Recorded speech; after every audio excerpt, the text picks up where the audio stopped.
실만한 물가로 내 선하신 목자 나 인도해 험한 산과 골짜기로 내가 다닐지라도 내 선하신 목자 나 인도해 나를 푸른 초장과 나를 푸른 초장과 실만한 물가로 내 선하신 목자 나 인도해 험한 산과 골짜기로 내가 다닐지라도 내 선하신 목자 마지막으로 우리의 마음을 다해 고백합시다. 나를 푸른 초장으로 나를 푸른 초장과 실만한 물가로 내 선하신 목자 나 인도해 험한 산과 골짜기로 내가 다닐지라도 내 선하신 목자 나 인도해. 하나님의 영광의 박수 드리겠습니다.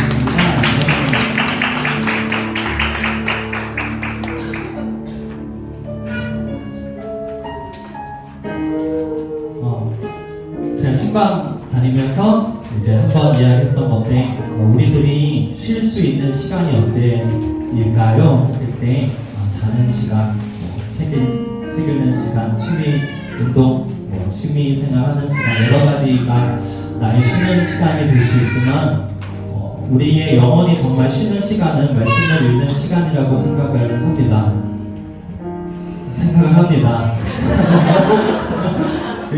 읽다가 너무 힘들고 피곤하지만 그 읽는 시간이 정말 내 영혼의 쉬는 시간이라고 생각하면서 말씀 오늘도 배우고 또 한 주 동안 읽으면 좋겠습니다. 함께 찬양하도록 하겠습니다.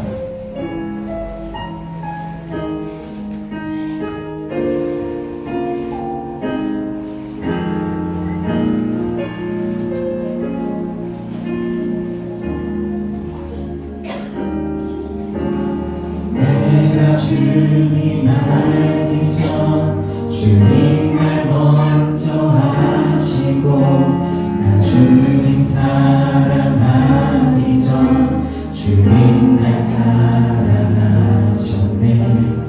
나를 이미 아시고 내 죄 사하기 위하여 그 아들을 보내셨네. 그 아들 보냈네. 사랑하는 내 딸아 내가 너를 사랑한다. 너의 눈물을 안다. 너의 아픔을 안다. 사랑하는 내 딸아 못난 내 마음까지도 이미 널 알고 있단다. 너는 내게 와 편히 쉬어라. 같이 고백하겠습니다. 내가 주님 알기 전 내가 주님 알기 전 주님 날 먼저 아시고 나 주님 사랑하기 전 주님 날 사랑하셨네. 나를 이미 아시고 내 죄 사하기 위하여 그 아들을 보내셨네. 그 아들 보냈네. 사랑하는 내 아들아 내가 너를 사랑한다. 너의 눈물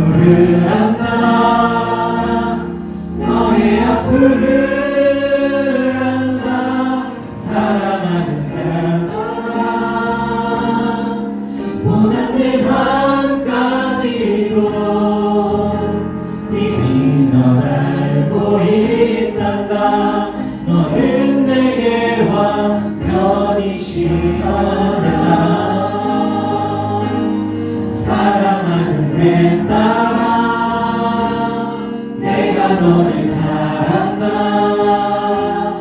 너의 눈물을 안다 너의 아픔을 안다 사랑하는 내 딸아 모든 내 마음까지도 이미 널 알고 있단다 너는 내게와 편히 사랑하는 아들아 내가 너를 사랑한다 너의 눈물을 안다 너의 아픔을 안다 사랑하는 아들아 못한 내 마음까지도 이미 널 알고 있단다 너는 내게와 편히 쉬어라. 이 시간 한 번 더 마지막으로 기도했으면 좋겠습니다. 말씀을 읽다 보니까 주님 알아가려고 말씀 읽었는데 저희조는 그랬거든요. 저희조는 이제 느낀 점을 올려주시는데 주님이 우리를 먼저 더 많이 알고 계시는구나 라는 생각을 많이 했습니다. 우리의 모습들이 말씀 속에 너무 가득히 보이잖아요. 그런 모습 보면서 말씀 더 열심히 읽어야겠다 생각을 하게 됐습니다. 이 시간 한 번 더 기도하면서 나아가도록 하겠습니다.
우리를 사랑하시는 하나님 아버지 감사합니다.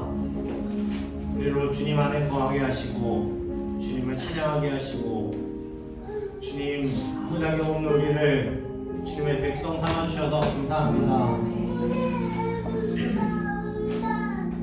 아담뿐만 아니라 아브라함뿐만 아니라 요셉뿐만 아니라 다윗뿐만 아니라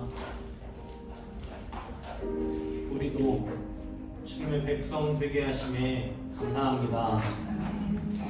우리가 말씀 안에 거하며 부족하지만 연약하지만 주님의 백성으로 살기를 갈망하오니 주님 우리 가운데 임재하여 주시고 우리를 어렵게 여겨주시고 우리를 긍휼히 여겨주셔서 우리의 연약함 넘어져 있는 모습 다시 일으켜 세워주시옵소서. 부르짖을 수 있는 하나님이 계셔서 감사합니다. 그분이 우리의 아버지셔서 감사합니다. 주님 우리와 동행하여 주시옵소서. 이렇게 함께 하시고 싸우며 사랑이신 예수 그리스도의 이름으로 기도합니다. 아멘.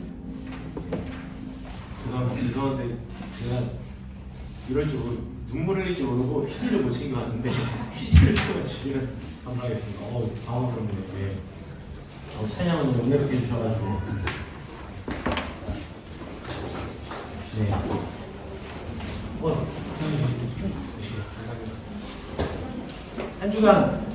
한 주간 잘 살아가셨나요? 한 주간 잘 사셨나요? 저희 이렇게 많이 해주시죠.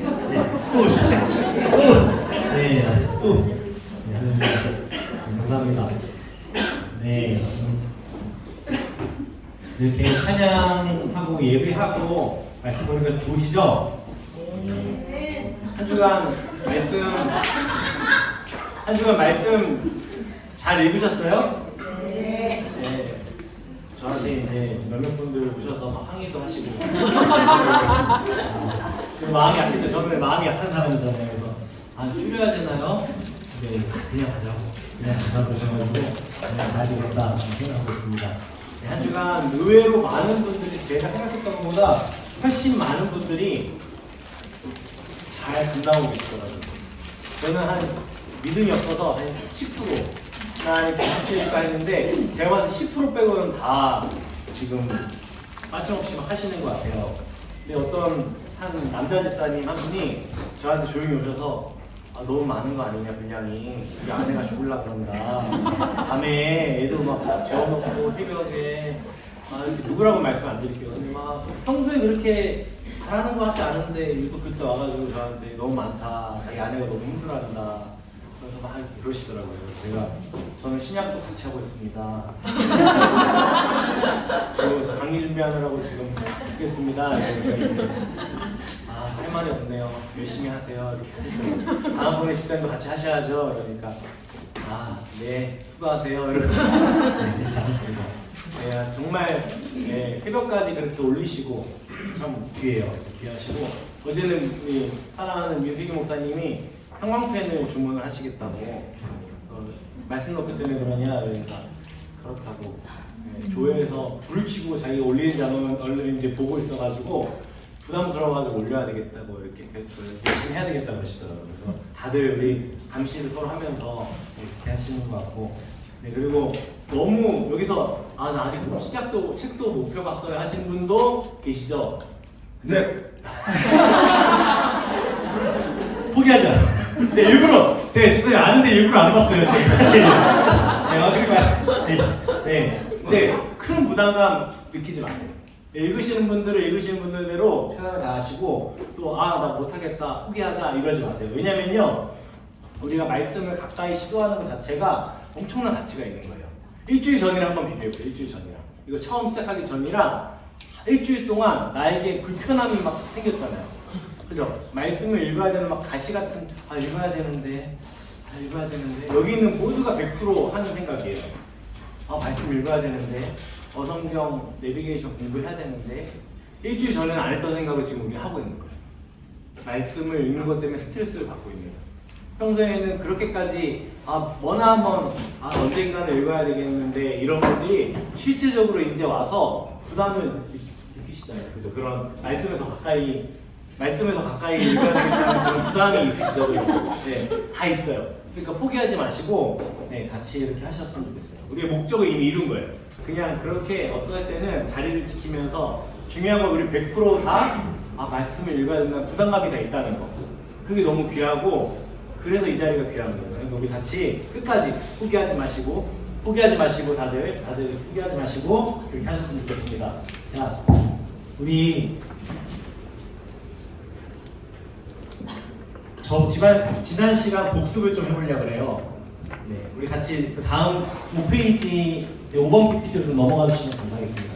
제가 이 지도를 드렸거든요. 지도를 다 한 장씩 받으시고요.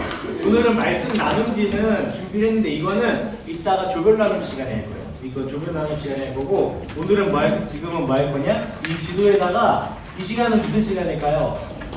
미술 시간입니다. 미술 시간이니까 여기다 그림 그리는 시간이니까 재밌게 우리 같이 그림 그려보는 시간을 갖도록 하겠습니다. 지루하지 않게 하려고 어떻게 하면 좋을까 하다가 여기다 이제 제가 앞에서 쭉 설명하는 것들을 들으시면서 그냥 메모해보세요. 하나도 빠짐없이 적겠다 이런 교만한 생각 하지 마시고 그냥 놓치면 놓치는 대로 이렇게 하시는 거예요. 그래서 이게 성경 전체를 이제 훑을 건데 이제 구약을 훑을 거예요. 훑을 건데 먼저 좀 생각하셔야 될 게 내가 다 알아듣겠다. 내가 저 말을 다 알아듣겠다 하는 마음은 내려놓으시고 원래 어려운 책들을 읽을 때는 훑어보는 게 중요해요. 그러니까 지금 훑어보는 시간입니다. 이거를 또 할 거예요. 조명은 나눔 시간에 좀 더 자세히 할 거니까 지금은 훑어서 그냥 모르겠으면 나는 여기 왜 있지? 이러지 마시고 그냥 그렇게 아무 생각 없이 그냥 들으시면서 그러면서 그게 자연스럽게 여러분께 되는 거예요. 그러니까 지금 다 이해하겠다. 그럼 이제 신학교 가셔야 됩니다. 그렇게 하실 필요 없이 그냥 편안하게 한번 해볼게요. 자, 먼저 지난 시간에 우리 했었죠? 색칠 공부 창세기부터 이게 뭐였죠? 역사서 몇 권이었죠? 네, 17권. 오, 기억하시네요. 그리고 이거 노란색은 뭐였죠? 시가서. 네, 우리 성경책에 다 커스텀 했죠? 그리고 빨간색은 뭐였죠? 예언서. 17, 5, 17. 그렇게 해서 총 몇 권이죠?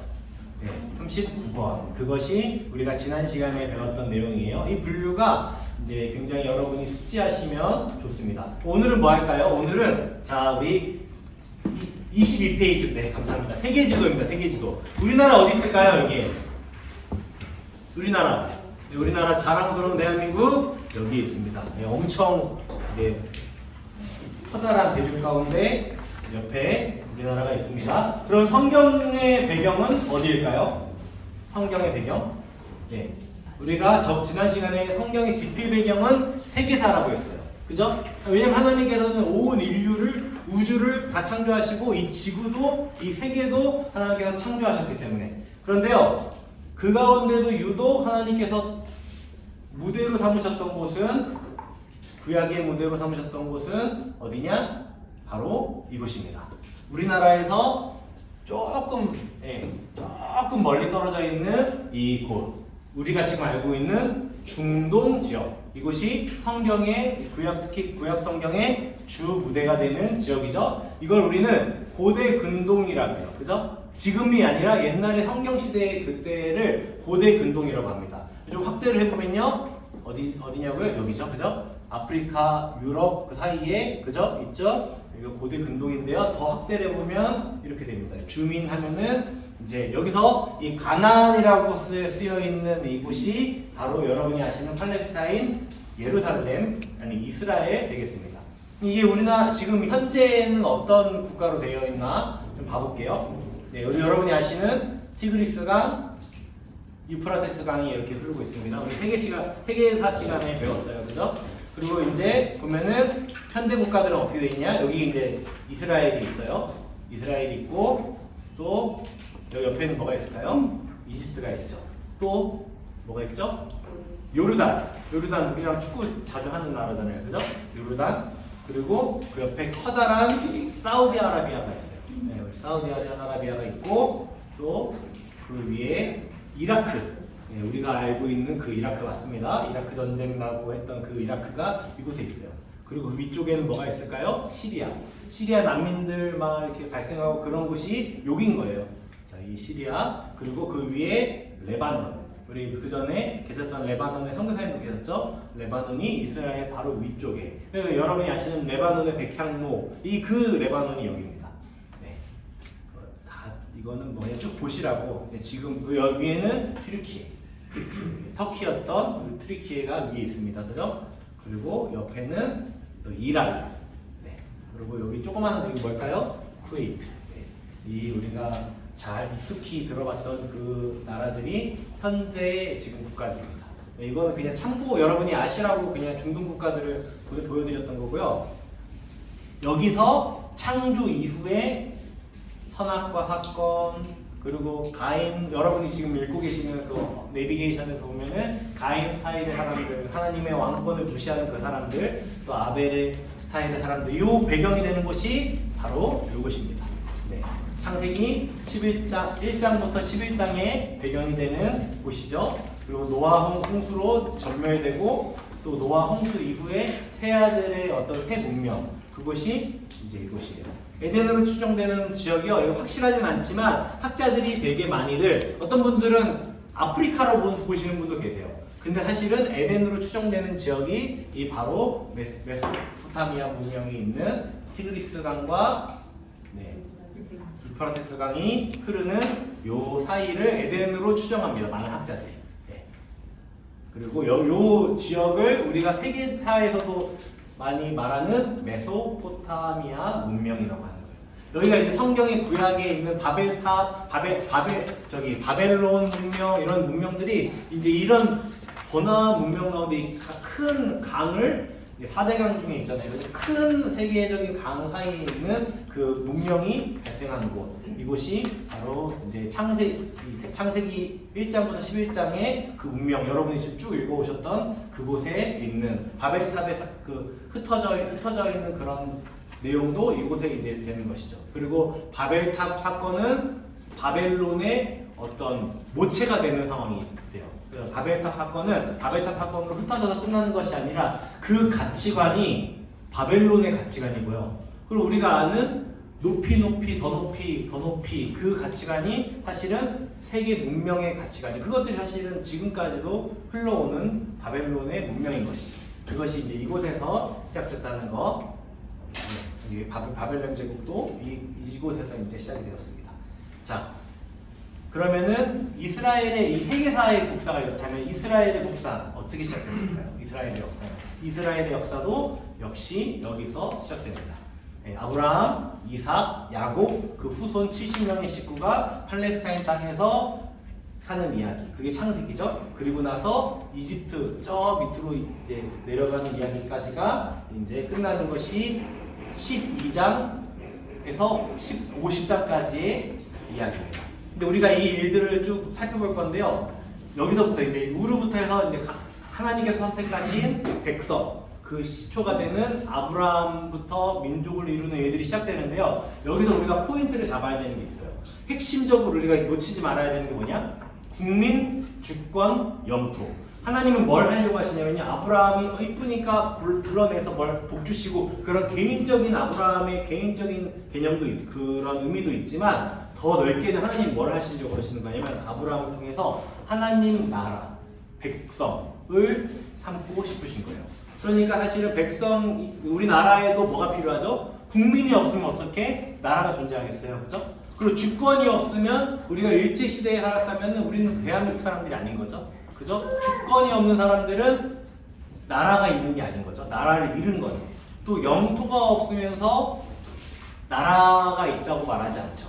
그러니까 우리는 이 앞으로의 이것들을 쭉 보실 때, 그리고 여러분이 어성경을 쭉 보시면서 이제 공부하실 때도 국민, 주권, 영토, 이 국가의 한 요소는 꼭 기억을 하세요. 하나님은 그거를 기막히게 만들어 가시는 거예요. 민수기, 레위기, 신명기 다 그런 개념에서 쭉 나온 책들이에요. 어렵지만 하나님께서 여기서 이런 인구를 만들어 가시는구나, 이런 것들, 이런 눈으로 한번 보실 필요가 있습니다. 네. 하나님께서 이스라엘을 선택하셨어요. 그리고 아브라함뿐만 아니라 이스라엘 전체를 선택하셨습니다. 그리고 하나님을 못 알아보는 이 인류에게, 이 인류에게 하나님을 드러내는 나라로 택하시고, 그렇게 이스라엘을 통해서 모든 곳이 하나님 나라 되기를 원하셨어요. 그래서 택하신 곳이 어디냐? 성경책을 한번 찾아보세요. 창세기 12장 2절 3절. 네, 여기가 이제 사실상 이스라엘의 국사, 이스라엘의 첫 시작이 이제 되는 것입니다. 하나님의 프로젝트, 하나님께서 국가 건설 프로젝트를 이제 하는 장면이 어디 나오냐? 창세기 12장 3절 한번 같이 읽어볼까요? 시작. 너를 축복하는 자에게는 내가 복을 내리고 너를 저주하는 자에게는 내가 저주하리니 땅의 모든 족속이 너로 말미암아 복을 얻을 것이라 하시니라. 네, 그게 아브라함을 선택하신 장면. 아브라함은 어디 있었을까요? 예, 우르에 있었어요. 이 우르에서요, 하나님께서 지시하실 땅은, 우르는 여기고 아브라함이 있던 곳은 여기고요. 하나님께서 지시하신 땅, 하나님께서 그 땅으로 주신, 그 나라로 주신 땅은 요곳에 있었어요. 그리고 나서 아브라함은 이 하란에 있을 때 그 음성을 듣고, 하나님의 음성을 듣고 또 어디로 갔냐? 바로 그 우리가 아는 것처럼 조카 롯과 아내 사레와 함께 지시할 땅으로 가는 내용이 우리 지금 성경에 나오죠. 그리고 나서 아브라함부터 족장 시대가 쭉 이어지는 거예요. 아브라함, 그 다음 누구죠? 이삭, 그 다음에 야곱. 그리고 나서 야곱의 아들이 누구죠? 12아들들이 있고요. 그리고 우리가 아는 이집트로 가게 된 이유, 바로 요셉 때문이죠. 요셉이 팔려갔어요. 근데 그때는 그게 하나님의 계획인지 몰랐어요. 근데 요셉이 팔려감으로 인해서 그게 이스라엘 전체의 어떤 역사, 국가가 만들어지는 그런 시작이 됩니다. 그래서 창세기는요, 창세기 50장은요, 이 70명의 식구들이요, 기근을 피해서 이 요셉, 총리가 된 요셉에게 간 그 내용으로 끝납니다. 여기서 뭐 하시냐? 하나님은 하나님 나라의 국민을 만들고 계시는 거예요. 그리고 저쪽에 요 시기에 저 성경 뒤쪽에 붙어있는 욥기가 요 족장시대에 쓰여졌어요. 그래서 대략 한 요 지역으로 보고 있는데 확실하진 않습니다. 하지만 욥기도 요 시기에 쓰여졌다는 거 잘 아시면 좋겠습니다. 네. 그리고 나서 지나가는 게 뭐냐? 출애굽기예요. 출애굽기로 한번 넘어가 보시겠어요? 네. 성경을 쭉 보면서 훑으면서 메모하시면서 성경도 펴놓고 이제 그렇게 해보겠습니다. 창세기에서 출애굽기로 넘어갔어요. 네, 출애굽기로 넘어가서 이집트에서 400년간 아브라함의 자손들이요, 후손들이 번성을 해요. 정말 말도 안 되는 수로 불어나기 시작해요. 노예였던 그들이 엄청나게 번성해요. 하나님의 국민들이 번성되는 거죠. 하지만 아직 여전히 신분은 뭐였죠?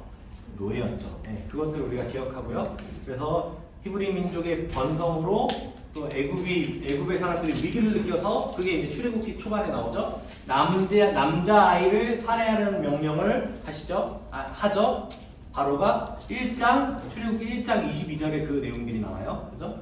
그리고 그때 모세가 등장합니다. 모세의 출생. 여러분이 아시는, 너무나 잘 아시는 요게벳의 노래. 그래서 갈대 상자에 나일강에 떠나보내는 그 모습들. 그것들이 그런 가운데 그 갈대 상자를 누가 건지죠? 바로의 딸이 건지죠. 그리고 그 안에서 애굽의 왕궁에서 왕자들과 함께 성장합니다. 노예였지만 노예가 아니라 왕자의 신분으로 같이 그렇게 성장해요. 자라나고. 그리고 나서 동족을 학대하는 이집트 사람을 때려 죽이고 바로에게 쫓겨서 어디로 가죠? 시내 광야로 갑니다. 시내 광야에서 시내 산이 있는 곳이죠. 예, 그런 곳에서 40세에 망명을 하게 됩니다. 네. 그리고 나서 이제 이 지역인데요. 그리고 나서 무슨 일이 있냐? 40년 후에 봤던 모세가 도망 나왔죠. 그리고 나서 40세에 도망 나왔는데 그로부터 40년 후에 아주 중요한 미팅이 있었어요. 중요한 미팅이 시내산에서 있었어요. 누구와의 미팅이었죠? 하나님과의 미팅이었죠. 하나님과의 미팅을 통해서 왜 내가 나왔고 내가 뭘 해야 되는지를 그때 알게 된 거죠. 그리고 나서 자신의 사명을 발견하고 알게 되고 그 다음에 모세가 백성을 데리러 올라갑니다. 다시 애굽 하는 거죠. 그리고 나서 10가지 재앙, 여러분이 잘 아시는 10가지 재앙 있죠? 그 10가지 재앙으로 백성들을 해방시키고 나서 다시 홍해를 지나서 홍해를 가르는 사건도 이때 다 나오는 거예요. 6월절 다 이때 나오는 겁니다. 그죠? 이 이후에 홍해를 가르고 나서 광야로 나와서 이제 다시 신의 광야로 나오게 되는 것입니다. 이때요, 이 신의 광야에서 국민이 있고요. 그 다음에 나라가 있으면 또 뭐가 있어야 되죠? 주권도 있어야죠. 그죠? 주권을 갖기 위해서는 법이 있어야 되잖아요. 그죠? 국법을 주시는 거예요. 이스라엘을 통한 하나님 나라 만들기 프로젝트 가운데 땅은 아직이지만 국민이 만들어졌어요. 국민들이 그냥 자기 멋대로 사는 것이 아니라 그 가운데 법을 지켜야 되기 때문에 나오는 것이 뭐다?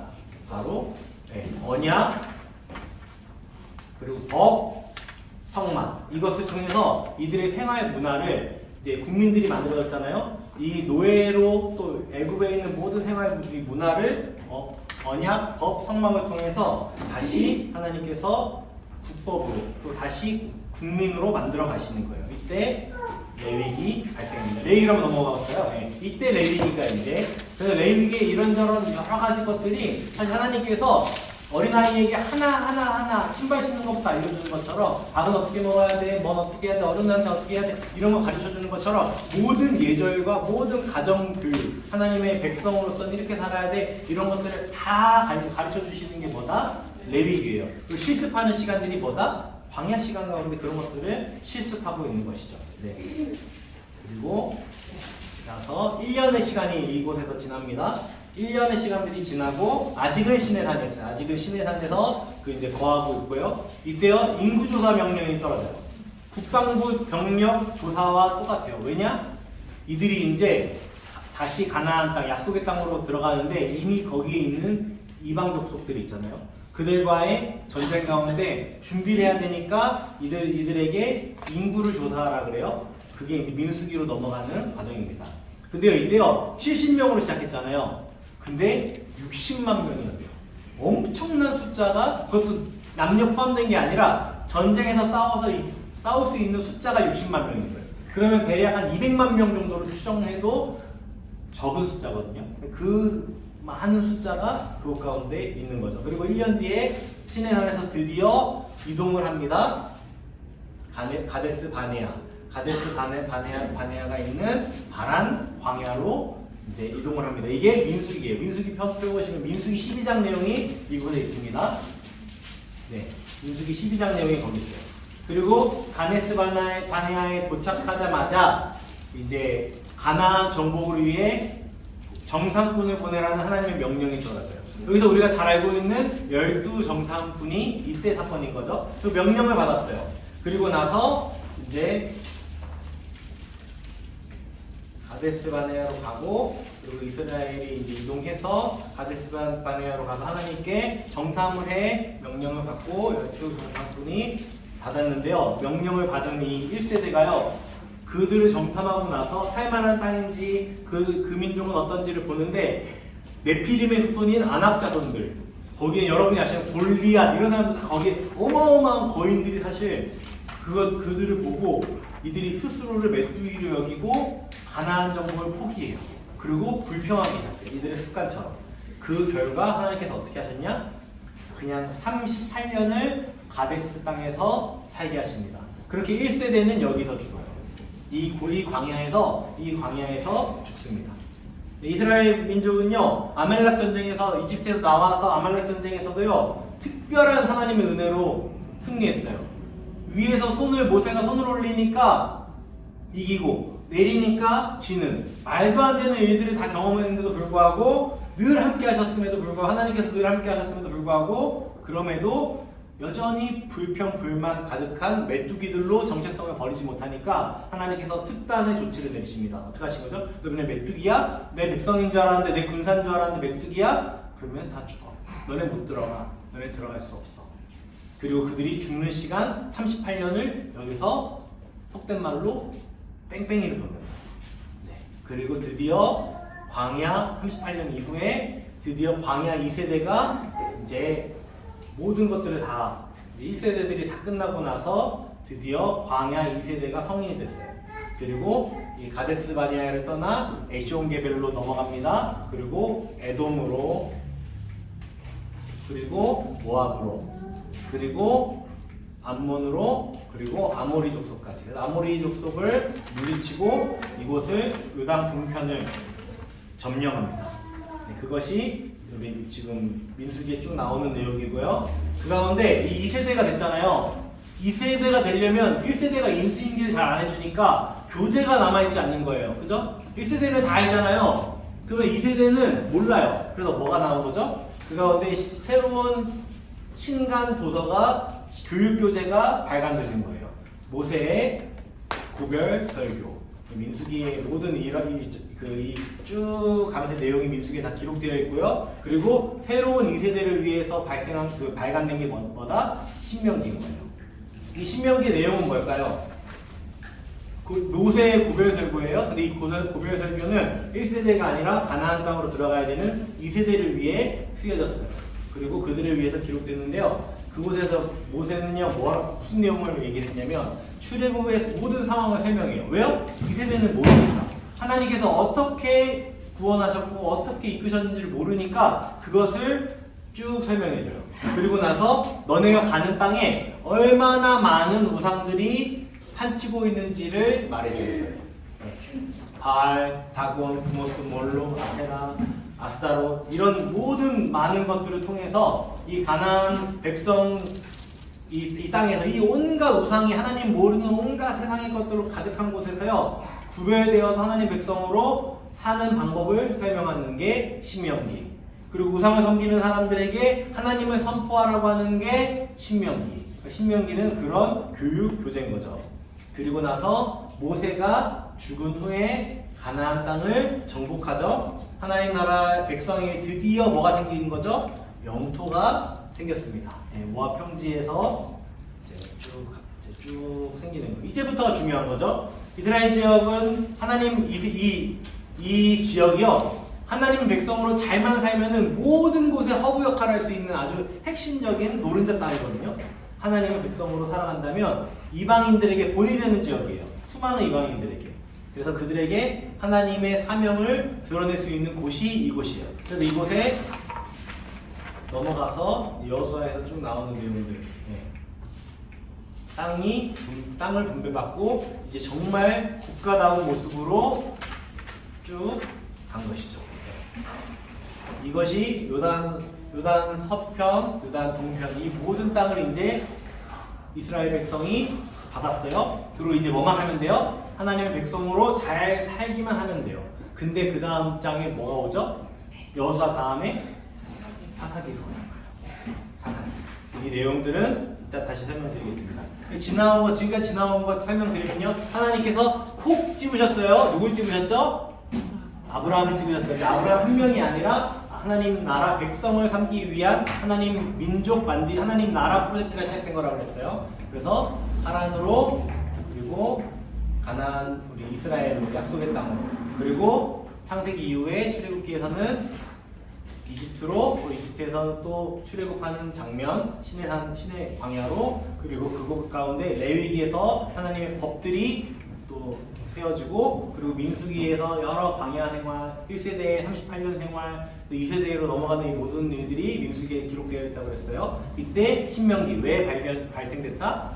2세대가 모르니까 그들에게 교재로 주신 거라고 말씀드렸습니다. 그리고 가나안 땅으로 넘어가서 여호수아 이게 이제 여러분이 아시는 창세기부터 여호수아까지의 쭉 스토리입니다. 네. 재밌죠? 더 한번 레크레이션 한번 하고 네. 자, 그래서 우리 저번 주에 봤던 거예요. 창세기 그 쭉 흘러온 거 한번 생각해 보면서 보시면 돼요. 창세기 그 다음에 출애굽기 때 레위기 같이 됐고 민수기 그 다음 뭐죠? 신명기 그죠? 그리고 여호수아 네. 그리고 나서 이제 드디어 뭐다? 네, 사사기가 이제 시작됩니다. 사사기 여러분 너무 잘 아시는 내용이죠? 여호수아가 죽자 혼돈이 찾아왔어요. 분명히 신명기에서는요 모든 민족의 본이 되는 것으로 얘기가 됐는데요. 이때 혼돈이 하나님을 모르는 이방을 전도해야 되는 사람들이 이방에게 전도를 당하고 1계명조차 하나님 나 외에 다른 신을 섬기지 말라 하나님을 섬기는 것조차도 흔들려 버리는 그런 모습이 사사기 가운데 오죠. 다음 세대가 되기 위해서 신명기가 쓰여졌는데 다른 세대가 돼버렸어요. 그래서 그 내용들이 사사기에 나오죠. 그리고 1계명조차 지키지 않자 하나님께서 혼내시죠. 다시 혼내니까 애들도 어떻게 하죠? 매를 들면 어떻게 하죠? 잘못했어요. 그리고 매 딱 치우면 다시 죄를 짓고 매 들면 잘못했어요. 그리고 다시 죄를 짓고 이런 모습들이 쭉 진행되는 거예요. 그래서 원주민들이 침략해요. 그러면 회개해요. 울부짖어요. 그러면 사사를 통해서 구원받고 이 사이클이 좀 전문 용어로 사사기 사이클이라고 그러거든요. 이렇게 뺑글뺑글 도는 거예요. 뺑글뺑글 계속 이 전쟁 사이클이 계속되는 거예요. 전쟁이 일어난 이유는 뭐냐? 하나님께 불순종해서. 근데 이스라엘은 뭐라고 착각했는지 아세요? 왕이 없어서 그래. 우리 다른 민족들은 다 왕이 있는데 우리는 왕이 없어서 이러는 거야. 그것까지도 하나님의 진 뜻을 모르고 착각하고 왕을 달라고 왕을 기다리는 내용이 전조 증상이 어디서 나타난다? 사사기부터 나타나는 거예요. 이런 암울한 이야기 속에 한 줄기의 빛, 희망적인 이야기가 등장합니다. 희미한 빛이 보이기 시작하는 거예요. 그게 뭐다? 룻기예요. 룻이 그냥 룻기만을 볼게 현숙한 여인. 제 아내는 룻기만 들으면 짜증이 막 났대요. 지혜로운 며느리가 되고 현숙한 며느리가 막 돼야 될 것 같아서 짜증이 났다고 하는데, 네. 근데 그 이야기도 있지만 사실은 여기서는요 뭐가 희미하게 보이냐? 앞으로 이 암울한 세계 가운데 하나님께서 일하실 것들이 희미하게 보이는 거예요. 룻에게 태어난 사람이 오벳에게서 태어난 사람이 이세는 누구의 아빠죠? 다윗의 아빠. 그리고 더 크게 봤을 때 다윗은 누구의 조상이죠? 예수님의 조상. 이런 것들이 이제 룻기의 사실 커다란 장치이자 의미인 거죠. 네, 그 가운데 룻기 4장 22절 한번 펴보시겠어요? 거기 마지막에 굳이 사사기 끝에 이 사사시대에 있는 룻기가 나오고 또 룻기의 마지막 4장 22절을 한번 읽어볼까요? 같이 읽어보겠습니다. 시작. 오벳은 이새를 낳고 이새는 다윗을 낳았더라. 네, 이렇게 끝이 나는 거예요. 다윗을 낳았더라. 다윗을 제시하면서 너네 이렇게 암울하지? 너네가 이렇게 암울하지만 하나님께서는 다시 일하실 거야. 이것을 이제 표시하고서 표시나고 있습니다. 백성의 소원대로요. 사사기, 룻기가 이제 이렇게 포함되는 거고요. 백성의 소원대로요. 왕이 다스리기 시작합니다. 네, 사무엘상을 한번 넘어가 보시겠어요? 사사시대 배경으로 처음에 시작이 돼요. 1대 왕이 누굴까요? 사울왕. 그리고 그 이후에 2대 왕이 사무엘 하에 나오는 누구죠? 다윗 왕이 통치하는 것이죠. 이 다윗 왕이 처음에는 유다 지역이었지만 그 전체적으로 전체 통일 왕국 이스라엘을 다스리는 왕이 되었습니다. 네, 이때요 다윗 왕을 통해서요 하나님께서는 이스라엘의 모델이 되는 정치를 이제 실현하시는 거예요. 그리고 하나님께서 원하시는 정말 참 지도자상으로 하나님께서 보시는 그 모델로 삼으신 왕이 누구다? 다윗 왕이다. 다윗 왕이 잘했던 거, 하나님 정말 원하셨던 거 뭐냐? 대리 통치를 잘했어요. 내가 왕이 돼버리는 게 아니라 하나님이 나를 왕으로 삼으셨어. 나는 왕이지만 동시에 뭐다? 종이야. 이 마음이 이제 있던 거죠. 이 이야기가 이제 쭉 있고, 그다음 하나님께서 대리 통치자로 삼으신 다윗 왕은요 이스라엘 모델이 될 뿐만 아니라 아주 중요한 업적이 있어요. 성전 건축 프로젝트. 예, 다윗은요 가장 집중을 했던 게 뭐냐? 하나님의 전을 짓고 싶어 했어요. 하나님의 성전을 짓고 싶어 했어요.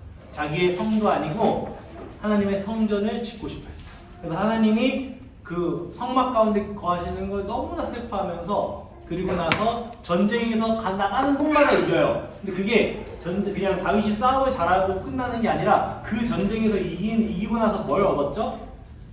전리품을 얻잖아요. 그게 다 뭐가 된다? 성전을 짓는 재료들이 되는 거예요. 이것들 우리가 인식하면서 다윗을 언제나 이기게 하셨네? 근데 그 이어서 얻은 모든 금, 은, 모든 보석들, 이런 모든 것들이 국가가 강성해지면서 이 다윗이 성전을 지을 수 있는 토대가 마련되는 게 이 사무엘 하에 나오는 것이죠. 그리고 나서 저번 주에도 말씀드렸지만 성전 안에서 예배를 드려야 될 때 쓰이는 예배 콘텐츠, 시편, 이것들이 예배 문화, 영적 문화 콘텐츠가 개발이 되는 것이죠. 신앙을 정리한 것을 문헌으로 남긴 것이 바로 시편입니다. 이때 시편이 발생된 것이죠. 그래서 이때 사무엘 상하 그리고 시편 이렇게 됩니다. 네, 그리고 다윗의 아들 솔로몬이 다윗의 유언을 따라 성전을 건축해요. 네, 성전을 건축하고 그 다윗의 문화를 배경으로 잠언 전도서 아가서는 다윗이 쓴 것이 아니지만 다윗의 스피릿 가운데 이것들이 그 아들에게 쓰여진 거예요. 그러니까 다윗의 어떤 그 큰 영향권 안에서 이것들이 쓰여진 것이죠. 그런데요, 이 솔로몬 왕이요 성전도 짓고요 어마어마하게 정말 앞으로 하나님 나라가 확장되고 이 세계의 만국 가운데 그렇게 전도를 할 것 같았는데요, 잘 가다가요 다 뭐가 문제죠? 여자가 문제예요. 아니, 여러분이 문제라는 게 아니라요. 그 여자가 아니라 여러분이 현숙한 여인들이시고 그 여자는, 제가 말하는 여자는 다른 여자들. 예. 여자가 문제인 거죠. 그 여자가 아니에요. 예. 이방 여자들을 아내로 맞이하고 그 아내로 맞이함으로 인해서 이방 여자들뿐만 아니라 이방 여자들이 와서 하나님 잘 믿으면 좋겠는데 그게 아니라 뭘 수입해 왔을까요? 이방 신들을 수입해 온 거죠. 그리고 결국에 솔로몬이 배교를 하는, 그리고 솔로몬뿐만 아니라 이스라엘 전체가 배교를 하는 그것이 솔로몬의 후반기에 이제 등장하는 것이죠. 그래서 솔로몬 때 이후에 나라가 분열이 됩니다. 북이스라엘은 여로보암이, 남유다는 르호보암이 다스리면서 분열이 되어 그리고 나서 우상도 섬기고 하나님도 섬기는 혼합주의로 막 되는 거예요. 북이스라엘은 바알과 아세라에게 완전히 정복돼 버렸어요. 약 200년간의 모든 일정이 하나님을 경외하는 사람은 없어요. 그리고 남유다는요, 하나님 잘 믿었냐? 그게 아니에요. 여기는 하나님도 믿고 세상도 믿고 하나님도 믿고 바알도 믿고 하나님도 믿고 아세라도 믿는 그런 혼합주의로 아주 더러운 모습, 역겨운 모습으로 이 북이스라엘 남유다가 완전히 다 그냥 수렁으로 빠지게 돼버리는 거예요. 그리고 나서 그쯤 되니까 하나님께서 이 백성이 하나님의 방법대로 살지 않으니까 하나님의 선지자들을 왕들에게 보내셔요. 그리고 미래를 예언해요. 책망해요. 그리고 한결같이 이 모든 선지자들이 뭐라 그랬다? 망한다. 따라해볼까요? 시작! 망한다. 네, 선지자들을요 대거 등장시키셨어요. 보면은 오바댜, 요엘, 아모스, 요나, 호세야, 이사야, 미가, 나훔, 스바냐, 에레미야, 하박국, 에레미야, 에가 이게 다 언제 쓰여진 거다? 이 열왕기 시절에 이 분열된 나라가 분열되고 정말 혼탁한 이 시기에 때 쓰여진 게 예언서 12권이에요. 네, 이게 열왕기 시대입니다.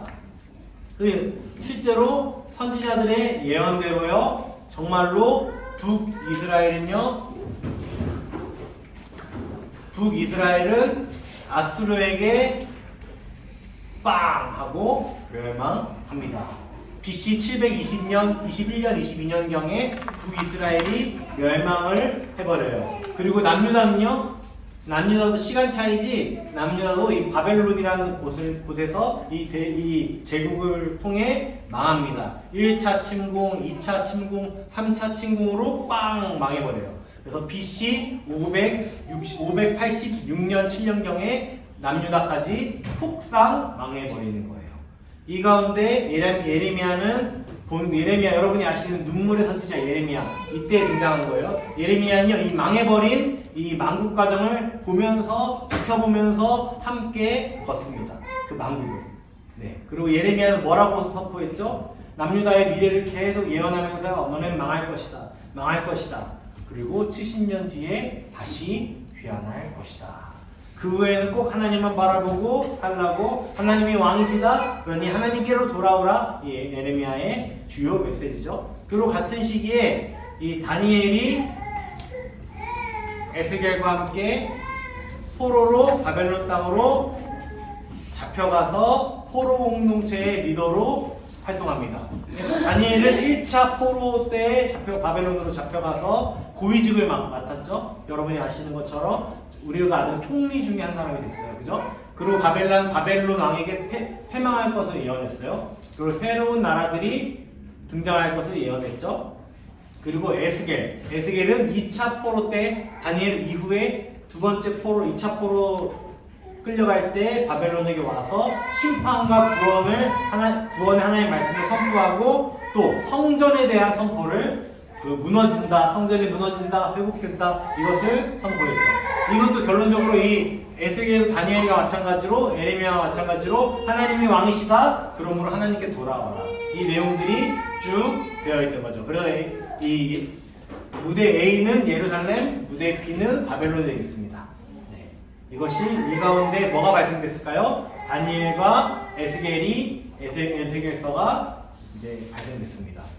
그리고 특히 예언자들의 예레미야의 예언대로 70년이 지나자 포로가 귀환이 되는데요. 수르바벨, 바벨론에서 페르시아로 바뀌고, 또 수르바벨과 예수아가 이제 귀환을 합니다. 그 가운데 이제 이게 에스라에 나오는 내용들인데요. 수르바벨과 예수아가 이제 페르시아에서 귀환을 보내요. 1차 귀환으로 보내고, 그 가운데 이제 성전을 재건하기 시작한 거예요. 예루살렘에서. 성전을 재건하기 시작하는데 그때 사마리아인들, 그 당시 그 지역에 살고 있던 사마리아인들이 방해를 하기 시작해요. 방해를 시작하고 그때 중단됩니다. 이 사마리아인들은 뭐냐? 아수르 제국이 이스라엘과 다른 민족을 혼혈시키면서 피를 섞어놨어요. 그 문화를 다 없애버리고 그 모든 문화와 종교를 다 없애버리기 위해서 피를 섞었던 민족들이 사마리아예요. 이들이요 성전을 재건하는 것을 방해해요. 그래서 언제까지 중단되냐? 16년간이나 중단됐어요. 공사하다가 16년간 중단되면요 폐허예요. 폐허. 그 가운데 이 이스라엘 사람들도 이미 망했어. 이제 우리 성전 재건은 끝났어. 그때에 학계랑 스가랴가 다시 격려하며 다시 비전을 제시하면서 왕궁이 됐어요. 그래서 학계, 스가랴 발생. 그리고 나서 큰 사건이 바벨론 땅에 나타나요. 페르시아 제국 아하수에로 왕의 아내 누군지 아시죠? 에스더. 네. 에스더, 여러분이 아시는 에스더 사건이 이때 이 시기쯤에 일어나는 겁니다. 그리고 귀환을 했는데요. 전부 다 귀환을 한 게 아니라 남아있는 유대인들도 이제 페르시아에 많이 남아있었던 것이죠. 네. 그리고 이때 또 에스라가 학자로 이제 급부상해서 사람들에게 모세오경 학자로서 이들에게 성경을 가르치고 말씀으로 다시 한번 세우는 그런 프로젝트가 일어난 것이죠. 네, 그렇게 쭉 에스라와 학계 스가랴까지 이렇게 정리가 됐습니다. 네, 에스라는 조국 유다로 돌아와서 포로기한 백성들에게 말씀이 전혀 없어진 사람들에게 다시 하나님의 말씀으로 강론하고 가르치는 그런 학교처럼 그렇게 가르쳐요. 에스라가 가르친 내용이 뭐다? 역대상하가 이때 이제 가르쳐집니다. 이 역대상하 내용은 뭐냐? 이 민족의 뿌리가 없어졌으니까 디아스포라들이 이게 전혀 이 안에 조상도 모르고 뭐가 뭔지도 모르니까 그 뿌리들부터 가르치는 거예요. 그러니까 이 역대기에는 뭐가 많이 나온다? 족보가 나오는 거예요. 그 족보 중에도 무슨 족보가 나온다? 하나님의 선택된 백성으로서 우리가 어떤 존재인지에 대해서 쭉 나오는 이 유대인들의 정체성을 회복할 수 있는, 재확립할 수 있는 그 모습. 아담까지 이 족보가 거슬러 올라가고 하나님까지 올라가면서 너희의 조상, 너희의 주인은, 너희의 창조주는 하나님이야까지 이때 되는 것이죠. 그때 삶을 가르치고 율법으로 이 말씀으로 삶이 정화되는 그 운동이 일어난 것이죠. 이쯤에 3차 포로가 이제 또 귀환합니다. 느헤미야가 페르시아에서 돌아와요. 느헤미야의 미션은 뭐였냐? 국방력 강화예요. 그러니까 성전이 아니라 예루살렘 성전이 아니라 성벽을 재건하면서 이 나라가 제 나라답게 다시 세워질 수 있는 그 모습들을 이제 느헤미야 때 하게 됩니다. 그리고 이때 하나님이 세계의 주관자이신 것, 자기들이 정말 말도 안 되는 방법으로 귀환하는 이런 사건들, 그리고 다시 예루살렘 예레미야와 많은 선지자들이 예언했던 것처럼 다시 70년 만에 돌아온 이것들을 보면서 하나님이 세상의 주관자이심을 알고 회개운동이 엄청난 대각성운동이 이때 느헤미야 때 또 에스라 때 일어나게 됩니다. 그리고 나서 정말 회복되는 듯 했으나 여전히 사람들에게 하나님의 존재 여부를 의심하는 사람들이 있는 거예요. 지나고 나서 이제 감격도 있지만 그 한편으로는 근데 우리가 하나님 백성인데 왜 망했어? 하나님이 우리 버리신 거 아니야? 우리가 여기서 이 흥왕했던 이스라엘이 왜 이렇게 짓밟혀버린 거야? 하나님 안 계신 거 아니야? 그런 마음으로 이제 사람들이 불평을 하며 말라기가 발생하는 것이죠. 구약의 마지막 선지자 말라기. 이 상황에서의 메시지를 받는 거죠. 뭐라고 봤죠? 말라기의 핵심 메시지, 크고 두려운 여호와의 날이 임할 때 엘리야를 보낼 것이다. 그 엘리야 누구였죠? 신약에 다음 학기 때 신약에 하실 거죠? 신약에 나오는 엘리야가 누구냐? 세례 요한. 그리고 그 이후에 예수님의 메시아의 탄생까지도 말라기는 제시하고 있는 것이죠. 이렇게까지가 전체 내용이었습니다. 그래서 에스라, 이후에 느헤미야 그리고 말라기까지 이렇게 쭉 이어지는 것이 이제 신약, 그리고 나서 신약까지 이어지는 것이 이제 이게 우리가 지금 꽤 긴 시간이지만 쭉 창세기부터 말라기까지 쭉 훑은 거예요. 네, 한번 정리해 볼까요? 자, 처음에 창세기, 그리고 그때 욥기 발생했고요. 우리 출애굽기, 그때 레위기 함께 발생했고, 우리 지금 쭉 지나가는 거 한번 머리로 한번 생각해 보면서 보시면 좋아요. 그리고 민수기, 그리고 그때 신명기가 발생됐고요. 신명기 뭐라 그랬죠? 다음 세대를 위한 교제라고 말씀드렸어요. 그리고 여호수아, 사사기, 그때 룻기 발생하고, 또 사무엘, 상하, 그때 시편, 그리고 나서 열왕기, 그리고 잠전하, 그리고 12권의 분열되고 하나님 뜻을 떠나자 12권의 망한다 라는 메시지가 이때 선포된다고 말씀드렸어요. 그리고 이제 역대 상하를 통해 민족의 뿌리를 발견하는, 그리고 다니엘과 이제 에스겔, 그리고 에스라, 그리고 학개스가랴가 이제 재건하는 이 가운데 있었다 그랬죠. 요 밑에는 이스라엘의 재건 시기에 있는 그 표죠, 그죠? 그리고 에스더, 그리고 느헤미야, 말라기까지. 이게 우리의 전체 쭉 스토리였습니다. 네, 수고 많으셨습니다. 다 하시고요. 구약 끝. 네, 구약 끝. 제가 이거 어떻게 중간중간 좀 재밌게 해드리고 싶었는데 그럴 수는 없었어요. 네, 쭉 왔습니다. 네. 쭉 한번 어떻게 그려지시나요? 뭐 이러신 거 아니죠? 네, 좋습니다. 네.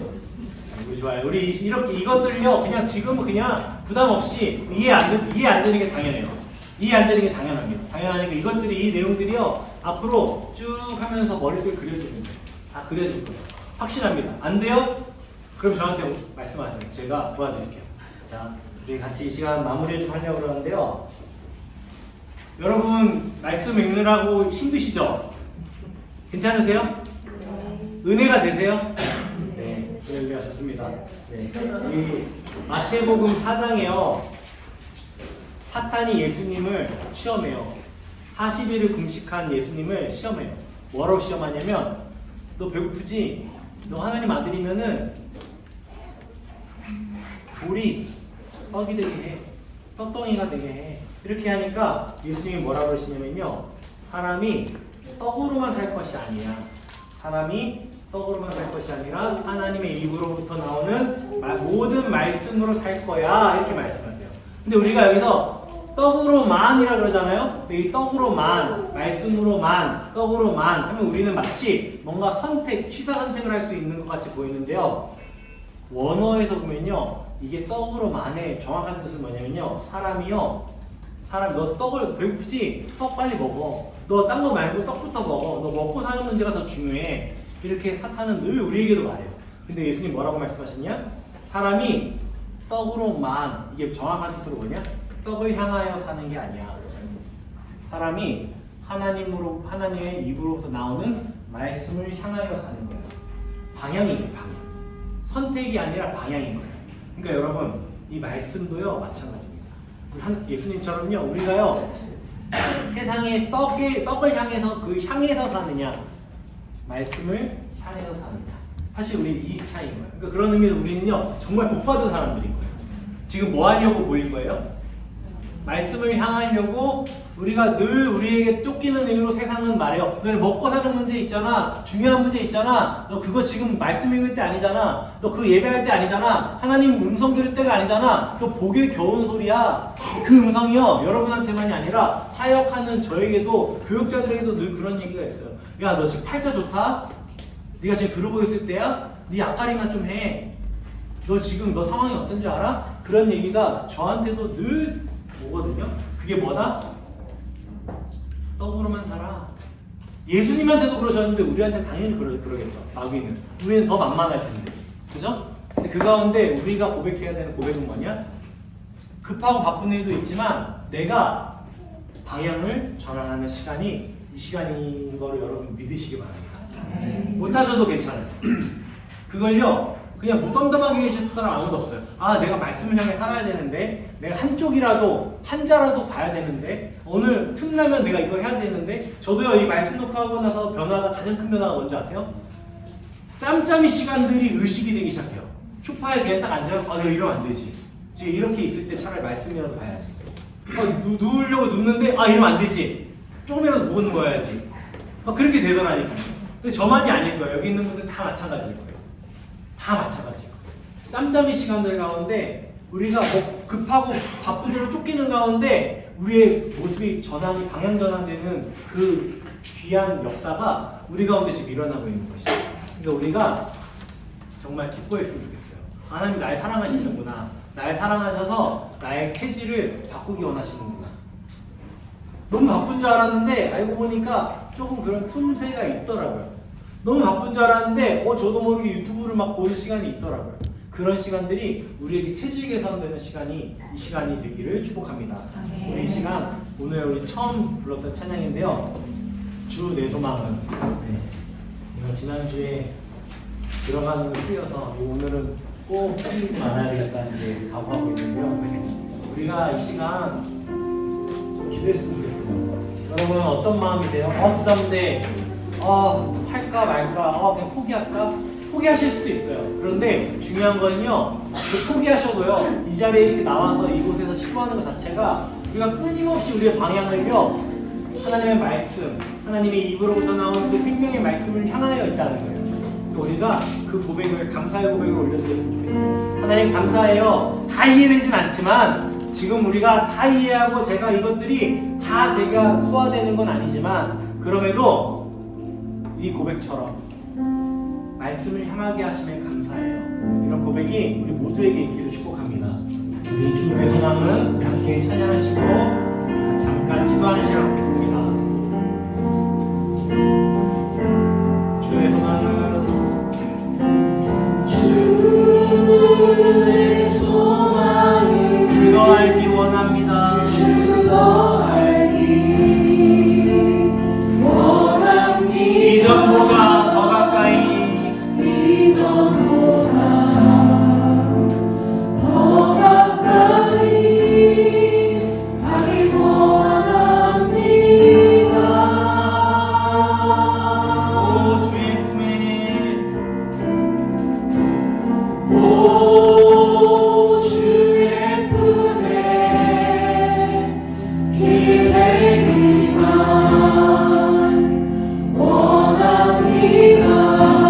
주의 사랑으로 변화시켜 주시옵소서. 주 사랑으로 날 깨치며 모르게 하소서. 은밀한 곳에 영원히 거하게 하소서.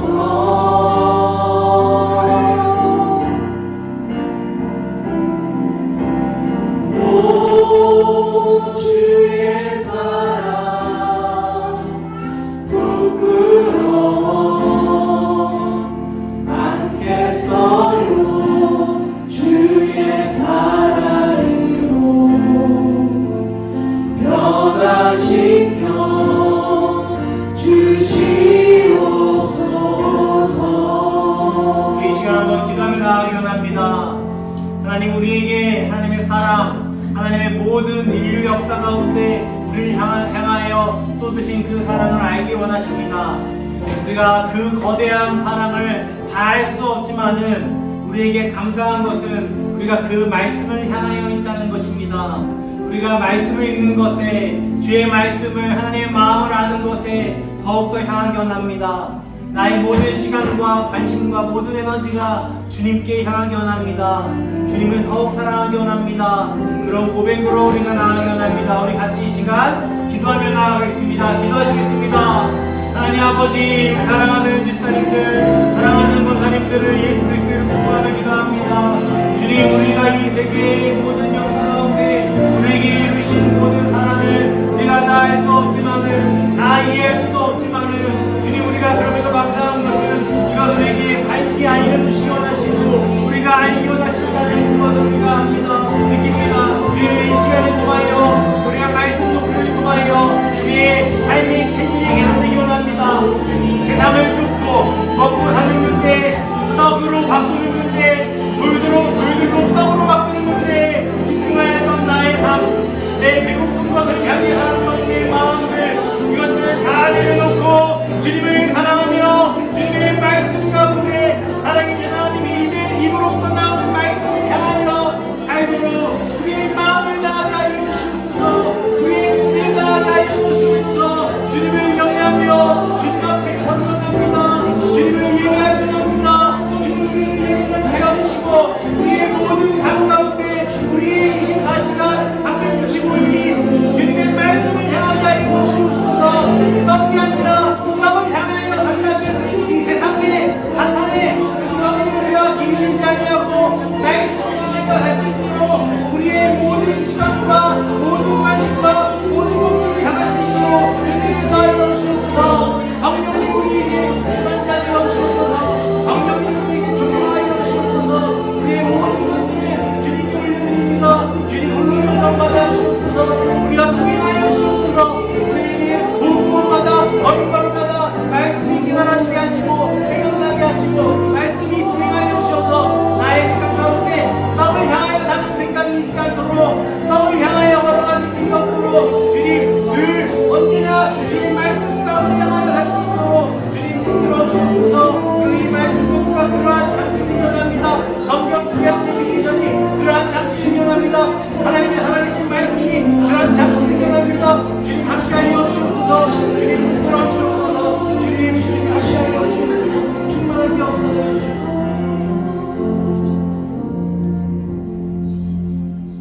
우리 한 번 더 기도하겠습니다. 한 번 더 기도할 때 나의 삶에 방해하는 것들이 너무 많아요. 주님을 소망하는 것이, 주님을 사랑하는 것이 나의 소망인데 방해하는 것이 무진장 많습니다. 저도 저번 주에 수요 말씀 놓고 끝나자마자 여러 공격들이 들어오는 거예요. 여러 공격들이 들어옵니다. 아, 기도해야 되겠다. 아, 우리 사랑하는 수요 말씀 놓고의 모든 식구들을 위해, 가족들을 위해 기도해야 되겠다 생각이 들었습니다. 우리 이 시간 함께 기도할 때 우리 옆사람, 우리 동성이라면 함께 손을 잡아주시고요. 이성이라면 그냥 축복하면서 손을 내밀면서 같이 손 잡고 함께 서로를 위해 기도했으면 좋겠어요. 하나님, 우리가 말씀으로 깨어나기 위해 원합니다. 아직 힘이 없고 상황이 어렵고 또 여러 공격 가운데 급하고 바쁜 일에 쫓기는 모든 삶 가운데 주님 말씀을 사랑하는 마음을 부어주시옵소서. 모든 상황과 남편과 아내와 직장과 그 모든 상황 여건과 가정과 그 모든 여건 가운데 주님 말씀을 사랑하고 말씀을 향할 수 있는 그 모든 환경을 조성하여 주시고 성령님이 강하게 임재하여 달라고 우리 이 시간 옆 사람들과 함께 축복하며 기도하시겠습니다. 기도하시겠습니다. 하나님 아버지, 우리 사랑하는 모든 성도님들을, 모든 우리 가족들을, 너의 가족들을 예수 그리스도로 축복하며 기도합니다. 주님, 우리가 주님을 더욱 사랑하기 원합니다. 살아계신 말씀이 우리 삶을 압도하여 주시옵소서. 살아계신 말씀이 우리 삶을 압도하여 주시옵소서. 나의 배우자를 통하여 공격하는 그 모든 마음을 깨고 내 삶에서 너가 분주하게 하는 것들 나는 예수 그리스도 이름으로 명하노니 허락하여주시오다. 나의 감정을, 나의 마음을, 나의 영적 모든 상태를 공격하는 하나님의 하나 나를 쏘는 자가 누구냐? 하나님이시오다. 하나님의 말씀 가운데 거하고 싶고 말씀으로 먹고 말씀을 향하여 살기를 원하는 모든 지체들 가운데 누구도 어떠한 방해도 허락하지 않으니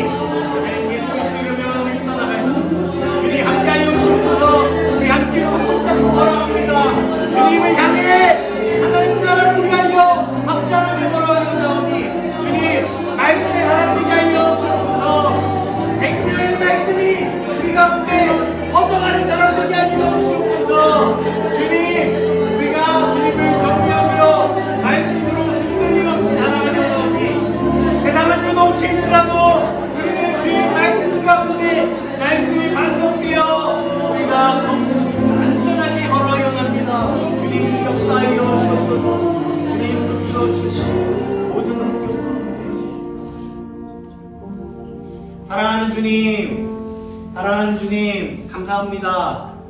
우리로 말씀을 향하게 하심에 이 말씀 녹음을 통하여 우리의 무뎌진 마음들을 세상을 향해 굶주려 있던 마음들을 노크하여 주시고 다시 불러주셔서 나와 함께 동행하자, 나와 함께 살아있는 하나님의 말씀 가운데 동행하자 말씀하시는 주님 감사합니다.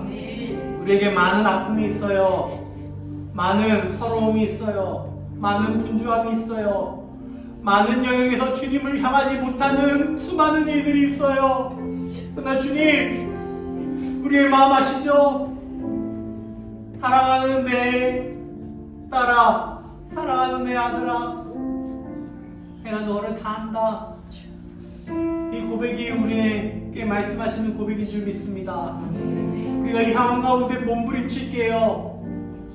최선을 다해 우리가 주의 말씀을 향하여 살도록 몸부림칠 테니 주님 우리의 삶을 보호하시고 우리의 이 작은 몸부림 하나하나도 주님 받아주시고 우리의 삶을 통하여 영광 받아 주시옵소서. 우리가 말씀을 읽을 때마다 그 말씀이 우리에게 정말 보이게 하시고 들리게 하시고 새겨지게 하시고 그 말씀이 심겨져서 우리 삶에 정말 누구도 압도할 수 없는 아름다운 영향력으로 펼쳐나가 주시옵소서. 주님께서 함께 하시고 있사오며 사랑이신 예수 그리스도의 이름으로 기도합니다. 하나님께 영광의 박수 올려드리겠습니다.